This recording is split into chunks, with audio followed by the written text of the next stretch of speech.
이제 바울 사도가 이제부터는 그동안은 믿는 자를 핍박했는데 이제 지금부터는 오히려 자신이 믿기 때문에 핍박을 당하는 그러한 내용입니다. 그래서 여러 날이 지나며 유대인들이 사울을 죽이러 공모하더니 그 계교가 사울에게 알려지니라. 그들이 그를 죽이려고 밤낮으로 성문까지 지키거늘. 그의 제자들이 밤에 사울을 광주리에 담아 성벽에서 달아내렸다. 유대인들이 이제 죽이려고 합니다.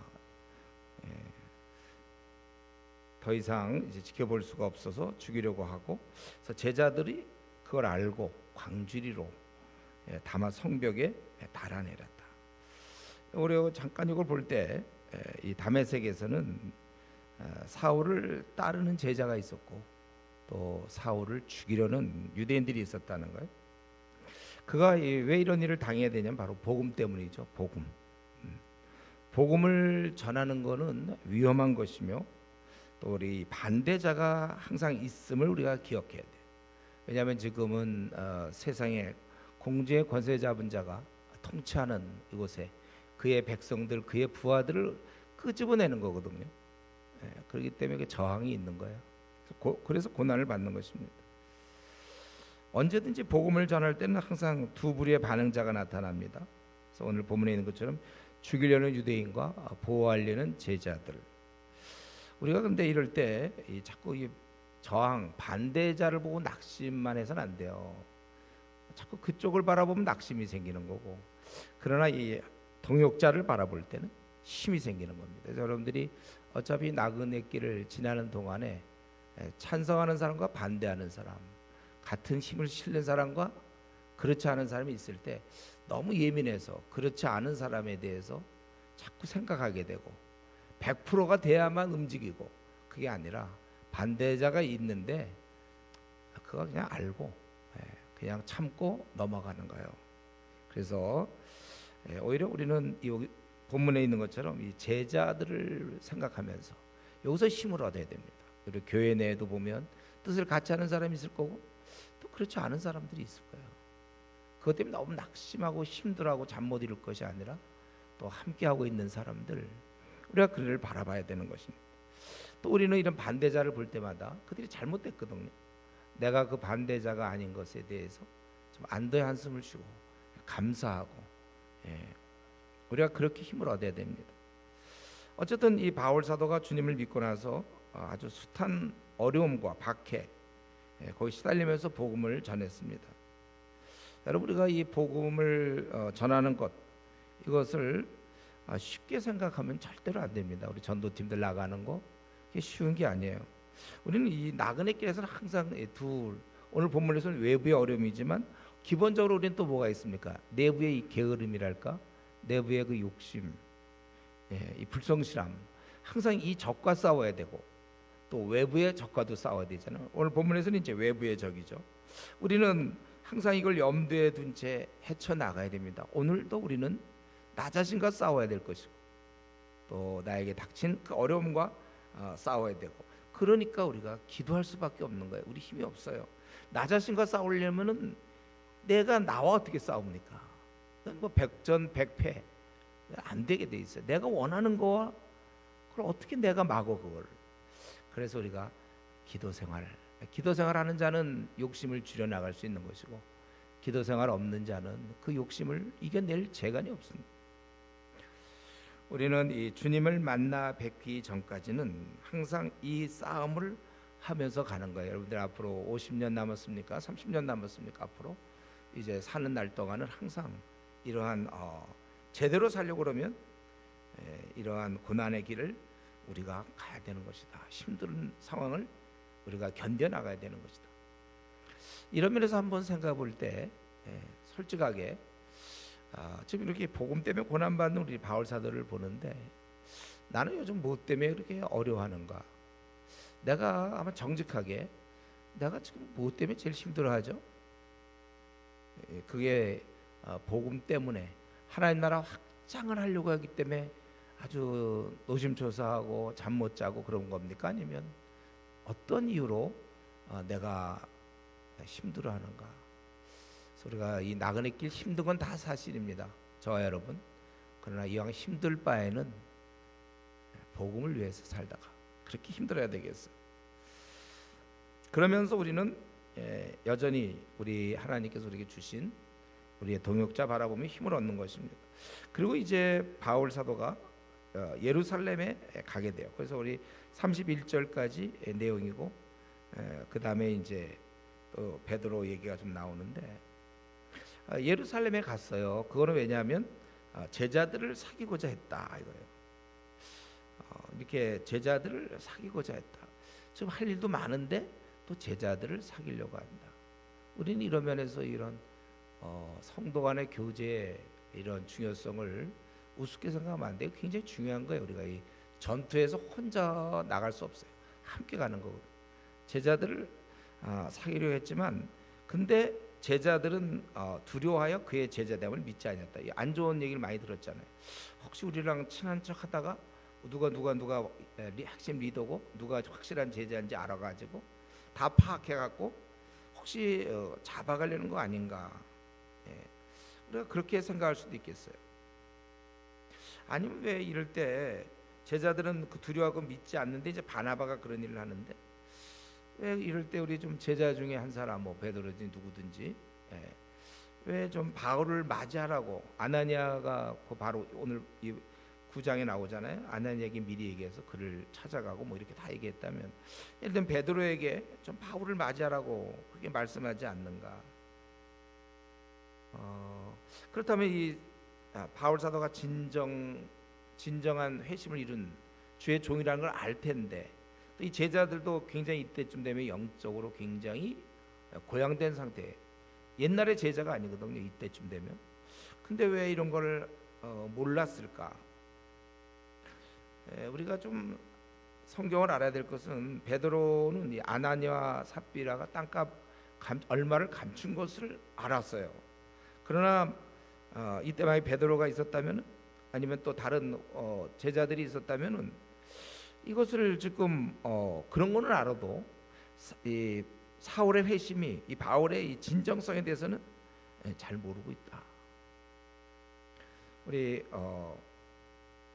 아나니아와 삽비라 경우는 아주 성경이 특별한 경우입니다. 항상 이런 게 아니에요. 꼭 필요하시면 물론 하나님이 허락할 수 있어요. 그러나 이 정도는 그의 제자됨과 제자되지 아니함, 뭐 이런 거는 공동체 내에서 충분히 소화시킬 수 있는 겁니다. 앞날을 뭐 알아맞히고, 또 사람의 숨은 마음을 알고, 또 뭐 세세한 거, 뭐 그의 과거를 맞추고, 또 지금 생활이 어떤지를 알고, 친구 관계는 어떠며, 또 시험에 붙을지, 혹은 뭐 임신해서 아들이니 딸이니 옛날에 이런 거를 이런 식으로 그런 기독교를 몰고 가서는 안 됩니다.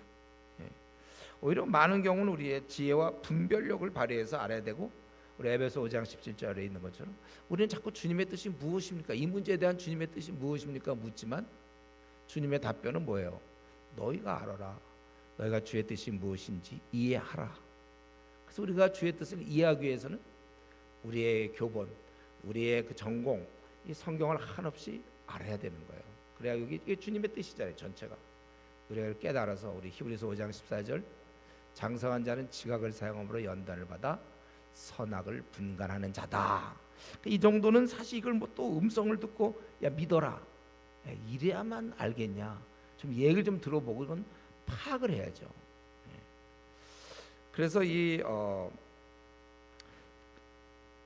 많은 경우 우리가 지혜와 분별력을 발휘해서 알아야 되고, 우리 교회를 뭐 이렇게 오고 가고, 또 교회를 정하는 문제, 직장을 정하는 문제, 배우자를 택하는 문제, 앞날에 내가 외국을 가야 될지, 국내에 계속 남아 있을지, 중국 대륙에 가서 저 15억을 향하여 일을 할지, 이런 것들은 누가 목사가 야 너 중국 자꾸 가, 우리 50세쯤 되면 중국 가라, 이런 말이 아니라 본인이 판단해서, 아니 한쪽에는 다 몰려 있고 그리스도인이, 한쪽에는 너무 안 몰려 있는데, 인도 같은 데 10억의 힌두교인이 있는데 어떻게 내가 이 한국 땅에만 있을 수 있습니까? 그건 상식이잖아요. 상식. 분간해 보면, 주의 뜻을 묻지 마세요, 여러분들이. 분간해서 그거는 주님이 많은 자가 예수님 믿기를 원하고 가서 모든 족속에게 가서 복음을 전해서 제자 삼으라고 말씀하신 이유 이상 또 물어보지 말란 말이에요. 이미 우리가 알았어요. 주님의 뜻은 이제 내가 그 말씀에 순종해서 이제 앞으로 남은 생 어떻게 살까를 계획해야지. 자꾸 그 뭐 가기 싫은 것처럼 물어보면 어떡합니까? 주의 뜻은 무엇이며 내가 갈릴까 말릴까?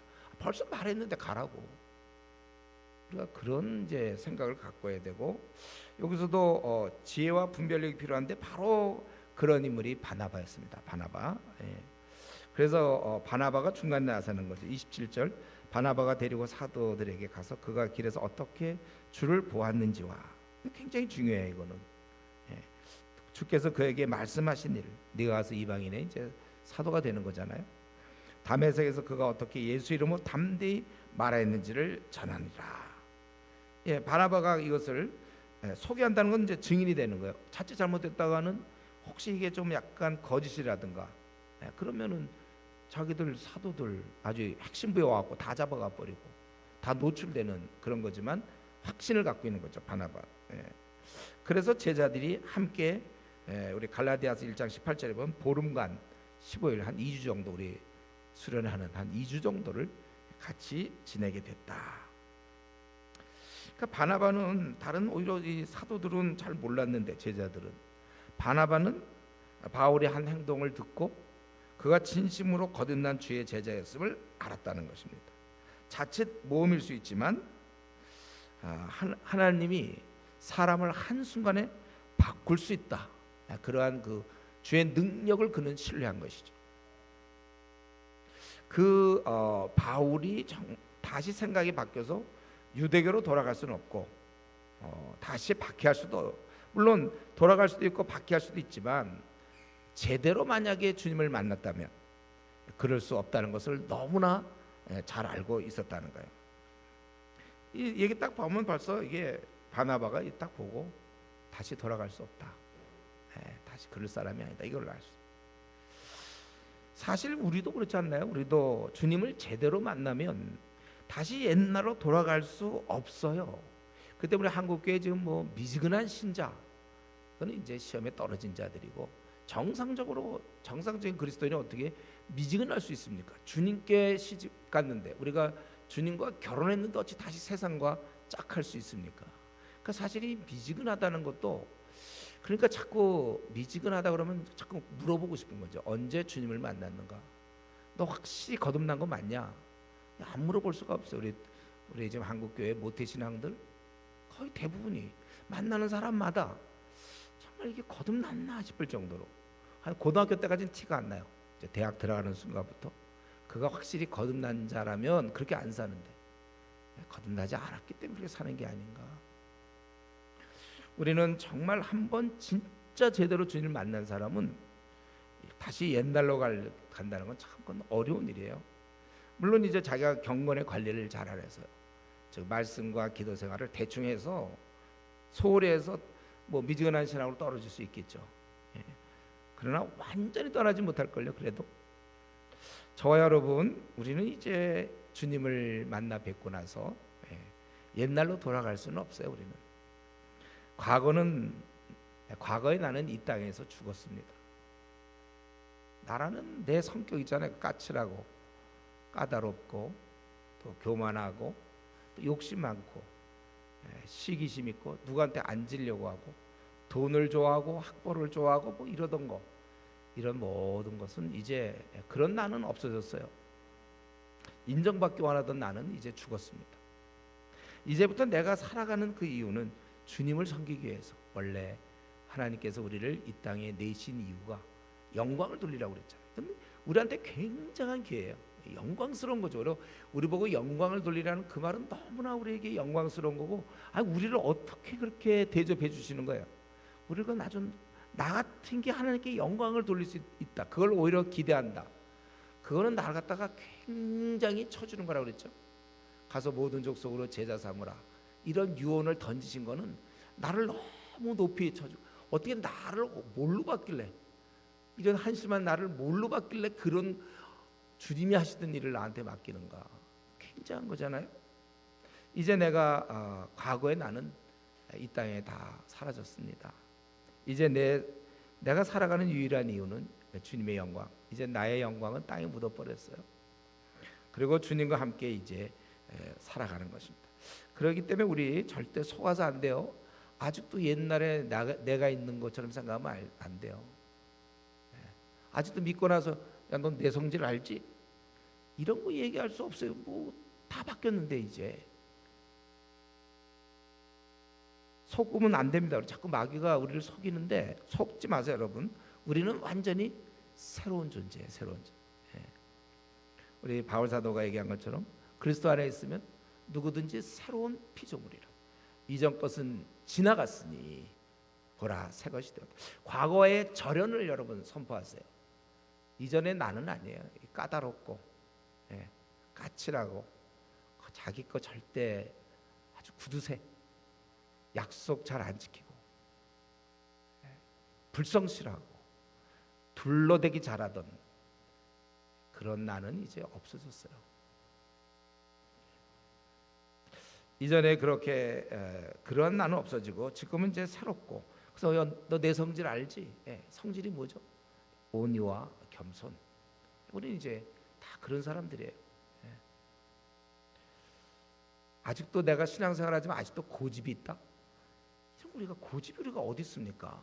디도서 1장 7절. 우리가 무슨 고집이 있어요? 우리는 그런 거 자기 속지 마세요. 우리가 다 땅에 묻고 이제 새 사람에게 어울리는 새로운 삶을 살아가라. 우리에게 주님이 부탁하신 거예요. 내가 대학을 들어가면 고등학생처럼 굴면 안 되잖아요. 거기에 맞게끔. 또 사회 나가면 또 여전히 학생처럼 그러면 안 되고 자기가 거기에 맞춰 나가야 돼요. 여러분 새로운 삶에 여러분 자신을 맞춰 나가고 또 그런 부족한 부분이 있으면 기도할 것이고. 자, 이렇게 생각할 때 어때요? 지금 확실히 여러분 그렇습니까? 지금 이전에 나랑 비교해 볼 때 너무 달라졌어요? 지금 확실히 그러합니까? 아니라면 혹시 그러면 언제쯤 그럴까? 옛날에 그 어떤 열등감에 빠져 있거나 뭐 대인 기피증이거나 막 이런 거 있잖아요. 자기를 아주 이렇게 뭐 자꾸 뭐 숨기려고 하거나 너무 드러내려고 하는 하여튼 이런 모든 것들 이제 우리는 정상적인 예수님의 이런 모습으로 우리가 살아가야 된다. 이제 바울 사도는 여기 와서 제자들과 사귀려고 하고 왔지만 그런데 가만히 있질 못하고 또 29절 또 그가 그 다음에 했던 일은 원래는 제자를 좀 만나려고 왔어요. 사귀고자 했다고 26절에. 그런데 그는 또 주 예수 이름으로 담대히 말하고 헬라파 유대인들과 함께 말하며 변론하니 그 사람들이 죽이려고 힘썼다. 아주 가만히 있질 못하고 예수 이름을 전파했습니다. 그래서 유대인들이 죽이려고 했고 그래서 이 사실을 알고 있던 또 형제들이 그를 다소로 보낸 겁니다. 이렇게 하여 그리하여 31절 이런 식으로 하여 온 유대와 갈릴리 사마리아 교회가 평안하여 든든히 서가고 주를 경외함과 성령의 위로로 진행하여 수가 더 많아지니라. 여기 보니까 교회가 평안해졌다고 그랬죠. 평안하고 또 든든히 세워졌어요. 주를 경외함과 성령의 그런 위로가 있음으로 인하여 든든해졌고 그리고 세 번째 수가 늘었다. 이제 이렇게 바울 사도는 여기 지금 예루살렘에 방문해서 제자들을 사귀려 했고 그리고 나서 그러나 사귀기만 끝난 게 아니라 복음을 또 전해서 유대인들이 또 죽이려고 했다는 거예요. 우리 이런 걸 볼 때 정말 바울은 진짜 바뀐 거예요. 어떻게 하든지 예수님 날 구원하신 그분을 알리려고 애를 썼다는 것입니다. 사실 제자들과 교제 나누는 것도 굉장히 중요한 일이었고 시급한 일이었습니다. 그러나 그는 그 시간을 쪼개어 예수님을 알리고 있습니다. 물론 그 예수님께서 우리 보고 증인되라고 명령하시기 때문에 그 명령에 순종하는 건 참 중요해요. 이럴 때 자꾸 동기부여 얘기하면 안 돼요. 나는 뭐 별로 전할 마음이 없다. 나는 그들이 뭐 불쌍하지 않다. 과연 노방전도가 요즘 무슨 뭐 효과적이냐? 이런 얘기 자꾸 하면 안 되고 주님이 일단 명하셨기 때문에 우리는 그러기 때문에 해야 되고 그러나 오늘 이 바울의 모습은 명령이기 때문에 마지못해 순종하는 그런 단계. 저는 그런 단계도 필요해요 우리한테. 처음엔 그런 단계 필요하고, 그러나 여기서는 자원, 자기가 원해서 누가 뭐 이게 전하지 않는다고 누가 뭐라 그러겠습니까? 그러나 자기가 이걸 알릴 수밖에 없다는 거예요. 예. 이건 약간의 본능이라고 볼 수 있어요. 우리 성도의 본능. 내가 알고 있는 주님을 과친구들에게 또 뭐 친구들, 회사 동료들에게 그건 본능이지. 예. 어떤 사람 자기가 교회 다니는 걸 숨기는 사람도 있어요. 예. 그거는 참 어떤 심리 상태인지 알 수가 없어요. 제대로 주님 만난 자는 본능적이에요. 이런 성향이 지금 내 신앙이 어디쯤 와 있는가를 이렇게 살펴볼 수 있는 가늠자 역할, 바로미터 역할을 할 수 있는 것입니다. 사실 주님을 진심으로 열심히 섬길수록 마음에 활활 타올라요. 그래서 다른 사람도 이 즐거움에 동참시켜야 되겠다. 이게 그리고 주님의 관계가 그냥 밋밋할 수도 있어요. 주일날 겨우 예배 한번 드리고 뭐 이런 사람들이 막 불타오르는 거 봤습니까, 여러분? 그런 사람은 다른 사람을, 나를 지금 죽게 끌고 가는 것도 별로 힘이 없는데 누구 다른 사람을 끌고 오겠습니까? 그러니까 주일 교인인 거예요. 썬데이 크리스천들. 그건 정말 잘 얘기한 거예요. 그냥 자기 하나 좀 끌고 오기도 힘들어. 주님과의 관계가 밋밋하니까. 사랑하면은 주님을 사랑할수록 이웃을 또 사랑할 수밖에 없습니다. 이 시간에 한번 우리 자신은 좀 어때요? 지금 제가 이렇게 말씀드렸을 때 자기는 좀 어떻습니까? 주위 사람을 바라볼 때 어떤 시각으로 바라봐요, 여러분? 또 그들에게 전도하려는 마음은 어느 정도 나한테 있는가? 불쌍하지도 않고 주위 사람들 오히려 부러운 사람도 있어요. 저 사람 회사 이사, 유능한 사람, 젊은 나이에 막 부러워하고, 아니면 과에서 제 공부 되게 잘하, 장학금 받고 어떻게 저런 5개국에 능통하며 이렇게 뛰어나올까? 그 사람의 그 영적인 죽어 있으면 전혀 고려도 하지 않고, 그래서 주위 사람을 봐도 별로 불쌍하지도 않고, 그래서 또 내 마음에도 별로 전도를 해야 되겠다, 이러한 열심도 생기지 않는다면, 그래서 오늘 이 보여지는 이 바울 사도의 신앙과는 전혀 극에 와 있는 거죠. 바울과는 전혀 다른 쪽에 와 있는 거예요. 과연 이 신앙은 우리가 어떻게 할까? 근데 이 신앙은 보통 미지근한 자들, 보통 교회에서 미지근한 사람들이 보통 이쪽이에요. 바울 쪽이 아니고. 그렇다면 내가 지금 어떤 상태인지를 우리가 파악할 수 있을 것입니다. 주님을 사랑할수록 다른 사람을 자꾸 권하고 싶고, 그 사랑이 식어질수록 또 관심도, 주위 사람에게 관심도 적어지는 것입니다. 그런 사람은 또 주위 사람에게 이런 영혼의 구령의 열정이 식어진 사람은 대신 그걸로 끝나는 게 아니고 다른 일에 또 관심을 갖게 돼요. 이 땅에서 사는 동안에 뭐 돈도 있을 수 있겠고, 세상 사는 일에 관심은 증가하는 것입니다. 좀 이런 원리를 깨닫고 오늘 기도할 때 좀 최근에 나의 관심은 도대체 어디 있는가? 여러분, 정말 이 한국 교계를 어떻게 하면 일으킬 수 있을까? 우리 5만 개 교회를 어떻게 하면 세울 수 있을까? 성도가 이렇게 줄어드는데 어떻게 할까? 우리나라의 천만의 불교 신자들은 어떻게 주님께 돌아올 수 있을까? 중국의 15억 저들에게 어떻게 복음이 들어가며, 우리 무슬림 15억은 어떻게 바꿀 수 있을까? 5억의 불교인들은 어떻게 바꾸며 10억의 힌두교회는 또 어떻게 바꿀 것인가? 우리 아시아의 45, 우리나라의 4,500만 명. 저 내 관심이 지금, 내가 공부하는 이유는 뭐예요, 우리 학생들? 이거에서 좋은데 취직하는 거. 설마 그건 아니겠죠, 여러분들? 연봉이 좀 높고 그건 설마 그건 우리 고려 대상도 아니겠죠? 내가 왜 이렇게 열심히 공부하는 이유가 뭔가? 또 내가 왜 지금 이렇게 아침에 일찍 일하고 밤늦게 자는 이유는 뭔가? 언제까지 나는 이런 일을 계속할 것인가?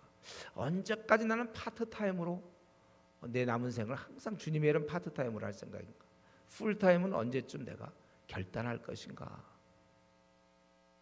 우리가 이러한 면에 있어서 한번 우리 내 신앙의 현주소, 바울의 이 모습 우리에게 말씀하고 있는 거예요.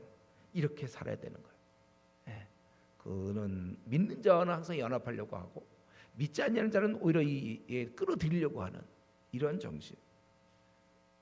우리가 이런 면에서 내가 주님을 향한 열정과 첫사랑이 무슨 이유든지 간에 식어졌다면 우리가 이런 이유로 해서 기도해야 되는 거고, 마침 우리 청년부는 지금 수련회 가 있기 때문에 그렇게 할 수 있고, 우리는 수련회도 없는데 내일 공휴일 여러분들이 하루를 정해서 첫사랑에 식어진 사람은 내일 아침 기도에 나와서 기도하시면서 혼자 하는 수련회, 교회에서 기도하고 여기서 점심은 여기서 또 사 먹고 또 와서 여기서 성경도 보다가 PBS다 일일 수련회를 여러분 하세요. 그 공휴일이라고 그저 놀지 말고, 자기가 아니까 첫사랑이 막 뜨거운 사람은 괜찮아, 그 사람 안 해도 좋은데 식어져 있는 사람들 영혼에 대한 관심이 없어지고, 주로 내 관심은 돈 버는 거, 아니면 어떤 뭐 자녀 문제, 아니면 자기 앞날 늘 그런 거. 어쨌든 내 신앙이 지금 주님 별로 칭찬할 것 같지 않은 사람들은 다 나오세요. 우리끼리 합시다. 예, 저는 물론 수련회 딴 데 가야 되지만 여러분들 하라 이거예요. 기도하세요. 기도하시고 성경고에 꼭 주일날만 보란 법이 어디 있습니까? 내일은 PBS도 우리 어제 어제 우리 장로문 2부 조장 우리 모임했을 때 우리 그런 제안이 있었어요. 그러니까 우리가 꼭 일주일에 한 장 성경을 연구하라는 법이 어디 있는가? 2장을 목표로 그렇게 해보자 그런 얘기했는데 2장 이제는 우리도 일주일에 한 장에서 23.5년 뒤에 66권 끝낸다. 이제 이런 얘기는 이제 과거로 돌려야 되지 않겠는가? 우리가 지금부터 부지런해서 우리 중에 이제 66권 다 끝났습니다 이런 얘기하는 사람들이 슬슬 나와야 돼요. 우리 지금 집사님들이 이제 한 50권 뭐 좀 하는 사람들이 있는 것 같고, 우리 대학생 중에 열심히 한 사람이 지금 30몇 권 한 것 같은데, 하여튼 우리 부지런해서 66권 끝냈다는 얘기를 할 수 있어야죠. 제가 보기에 주님을 향한 열정은 저절로 생기는 게 아니라 말씀과 교제를 통하여 주님의 아름다운 그분과의 이런 동행을 통하여 이런 마음이 자꾸 생기는 거예요. 그래서 이 다다익선이고 있는 자는 더 받아 누리게 되는 거예요. 그래서 이런 생각도 여러분들이 좀 하면서 내일은 마침 또 민족을 위해서도 기도해야 되고 또 이런 거 좀 우리가 다른 계획도 모처럼 뭐 친구 만나고 뭐 주님도 만나세요. 주님도. 그래서 자기가 성경을 보고 그렇게 해야 될 것입니다. 그래서 그 성경 공부도 하고 기도하면서 뭘 생각해야 되냐면 내 남은 생 앞으로 40년 30년 또 내가 길게 사는 거 말고 활동하기 좋은 거 뭐 한 70이면 70까지라면 얼마 남았는가? 이때 내가 어떻게 주를 위해 살아드려야 될지 이런 계획들을 좀 짜고 그렇게 하는 것입니다. 오늘 보니까 이렇게 죽기 살기로 복음을 전하는 바울 같은 사람이 있었고, 또 흩어져서 주님을 전파하는 우리 초대교인들이 많이 있지 않았습니까? 그들을 결국 그들의 수고로 교회는 평안하고 힘을 얻어 더욱 부흥하게 되었다. 그게 31절이죠. 여러분, 가만히 있는 교회는 부흥할 수 없습니다. 주를 위해 싸우는 교회가 힘을 얻고 부흥하는 거예요. 그래서 요즘은 이제 사람 수만 줄지 않아도, 교인이 줄지 않아도 그거 선방했다고 그런 얘기해요. 그런 말 하는 게 부끄러운 거죠. 살아계신 성령님 계시고 기도의 능력이 있는데, 우리 입술을 열 수가 있는데, 우리가 한국 교회 지금 이렇게 쇠퇴한 원인을 여러 가지로 우리가 분석하고, 뭐 교회 문제 연구소에서도 막 분석이 나오고, 뭐 요즘 트렌드가 어쩌고, 다 제가 보기엔 다 쓸데없는 얘기고 한 가지입니다. 딱 한 가지. 제가 보기에는 전도하지 않기 때문에. 바로 그거예요. 신천지는 왜 이렇게 부흥하고 있습니까? 1년에 3만 명을 어떻게 거둬들이고 있죠. 신천지 미친 듯이 전도하기 때문에. 그들이 무슨 우정전도를 얘기하는 것도 아니에요. 가서 공부시켜가지고. 오늘날 우리 한국교회에서 전도하는 교인은 많지 않아요. 그러니까 전도 안 하고도 교회를 다닐 수 있다는 이런 생각이 퍼졌어요. 그래서 정말 집사인데 혹은 이제 직분자인데 1년 내내 한 영혼도 거듭나게 못하면서도 뭐 전도부장이다. 교회에서 그런 경우도 있어요. 여전도회다. 말은 여전도회인데 전도회 뭐라는 건지 잘 확실치도 않아요. 우리가 알아야 될 것은 결국 저는 우리 한국교회가 1200만에서 지금 660만, 또 그 중에도 아마 한 200만의 가난한 우리 교회를 떠난 사람들, 이런 것 좀 생각할 때 우리가 정말 이 한국교회를 생각하려면 누군가가 이런 희생을 해야 돼. 바울 같은 이런 사람이 많이 필요한 겁니다. 모든 성도들이 움직이지만 또 유난히 더 열심히 하는 사람. 가만히 앉아있는 교인이 늘어날수록 주의 몸 된 교회는, 지상에 세워진 이 가견적 형태의 하나님 나라, 이 교회는 약해지는 것이고, 주님이 머리로 있지만 약해, 몸뚱아리가 약해요. 뛰는 교인이 늘어날수록 교회는 강해지는 것입니다. 저는 우리 주은혜 교회가 아주 강한 교회로 부흥하려면 누군지 모르지만 이렇게 좀 헌신적인, 희생적으로 뛸 사람이 필요한 것이고, 또 이 시대를 바꾸려면 우리나라에 지금 현재 이 4,500만이 주님을 알지 못하는 극히 세속적인 이 시대를 바꾸려면 우리 중에 누군가가 결단을 해야 돼요. 내가 이 일을 하겠다. 저도 사실 대학 시절에 제가 주님께 돌아온 이후에 제 마음에 정했어요. 저는 저거 뭐 가진 거 없지만 젊음이 있으니, 그 대학교 2학년 때인데 내가 주님께 드리겠습니다. 그걸 저는 그때는 목사는 생각 못했고, 하여튼 내가 내 자신을 주님을 위해 쓰겠습니다 했는데, 결국 이제 나중에 목사가 됐지만, 여러분 우리가 존귀한 그 주님이 이렇게 지금 무시당하고 있고 많은 사람이 모르고 있는데, 그 많은 종교 중에 하나 정도로 기독교를 보고 있는데, 어찌 내가 주님을 믿은 자로 내가 가만히 있고 내 앞날 먹고 살 문제만 생각하고 있는가? 주님이 이렇게 무시당하는데. 좀 우리가 딱 마음에 한번 결단이 중요해요. 무슨 큰일하거나 이건 아니에요. 그러나 나래도 혹시 내가 한 달란트도 좋으니까 나래도 결단하겠다. 제가 그 성경 보면서 추수할 곡선이 휘어져 있는데 일꾼이 심히 적다. 대학 시절에 제가 그거 보면서 제가 마음에 정한 거예요. 주님, 저라도 일하겠습니다. 일꾼이 적다고 그랬으니까. 지금도 여전히 저는 그 주님의 음성은 동일해요. 일꾼이 너무 없어요.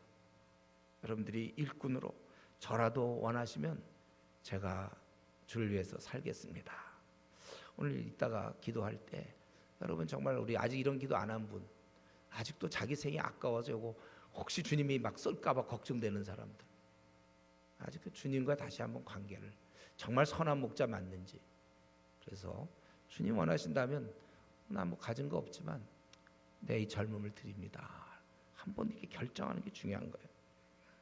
한 가지만 더 하고 오늘 오늘 본문이 짧으니까 좀 일찍 마칠 수 있을 것 같은데, 지금 우리 이 바울 사도는 가만히 보니까 이렇게 만나려고 그랬고 복음을 전했고, 반면에 그 헬라파 유대인들은, 또 대적하는 사람들은 그를 죽이고 싶어할 만큼 그런 죽이려고 힘썼다고 그랬어요. 이런 복음을 전하려고 힘썼고, 반대는 저 사람을 입을 다물게 하려고, 복음이 퍼지지 못하게 죽이게 하려고, 죽이려고 힘썼다는 것입니다.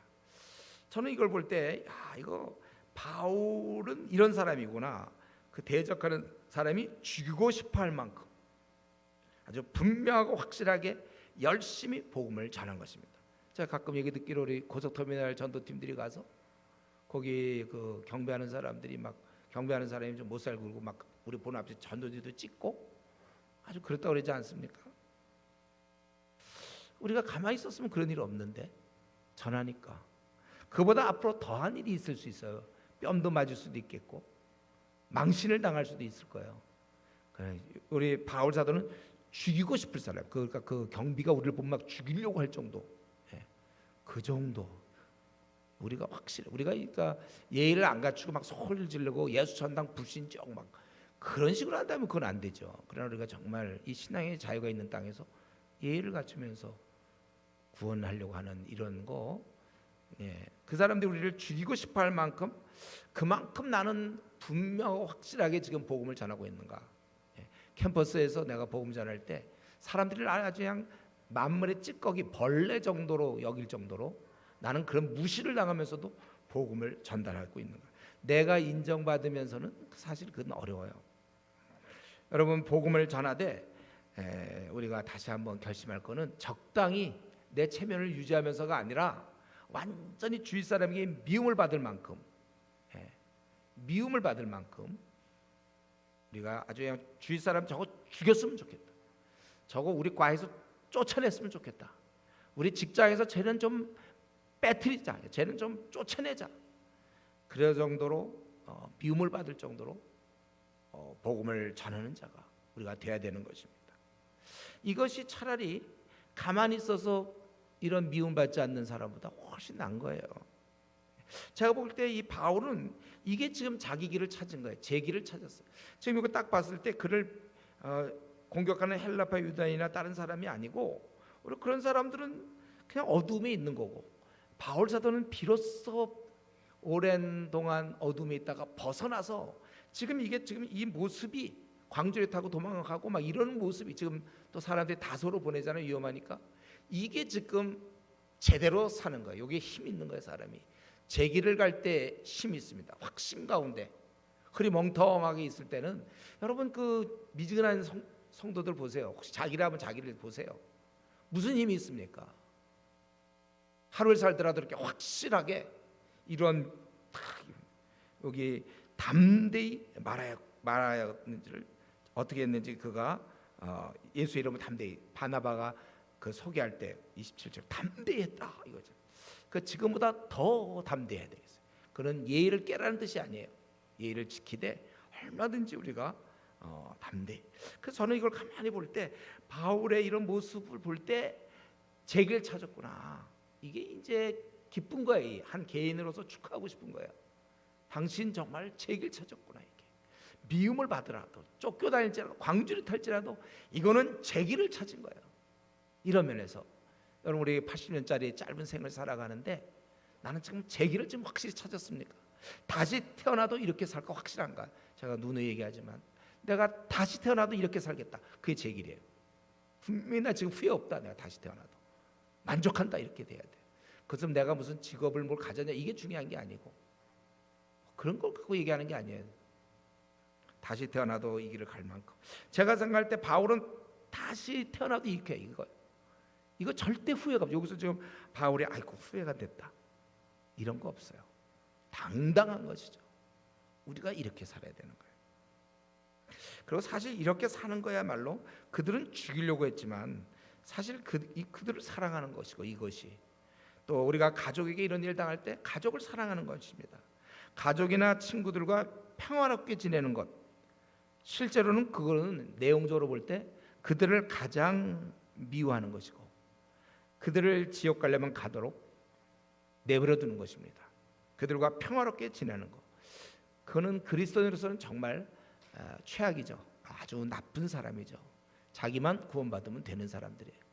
그 사람이 지옥을 가든 말든. 가족 중에도 이런 사람이 있는데 평안을 유지하기 위해서 큰 소리에 안 나려고 지옥 가는데도 큰 소리 안 나는 게 더 중요해. 그 사람 지옥 가는 것보다. 언제 죽을지도 모르는데 우리 더 열심히 기도해야 됩니다.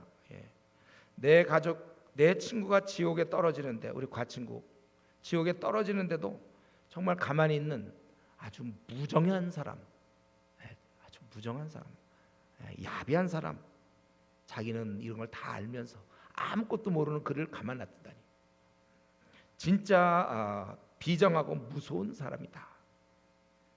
우리는 그 사람을 또 이런 가족을 사랑하되 미움을 받을 정도로 가야 그게 진짜 사랑하는 거예요.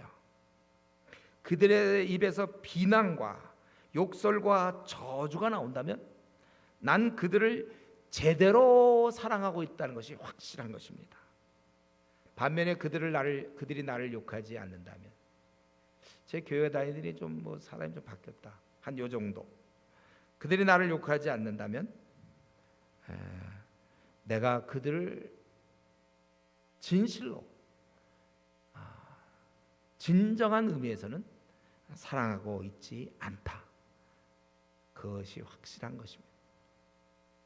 욕먹으면서 복음 전하는 자야말로 진정 사랑의 사람이며 참 주님의 제자며 주께 합당한 자입니다. 바울 사도가 그랬고 초대교인들이 그랬어요. 그래서 결국 그 당시 수가 많아지는 역사가 있던 것입니다.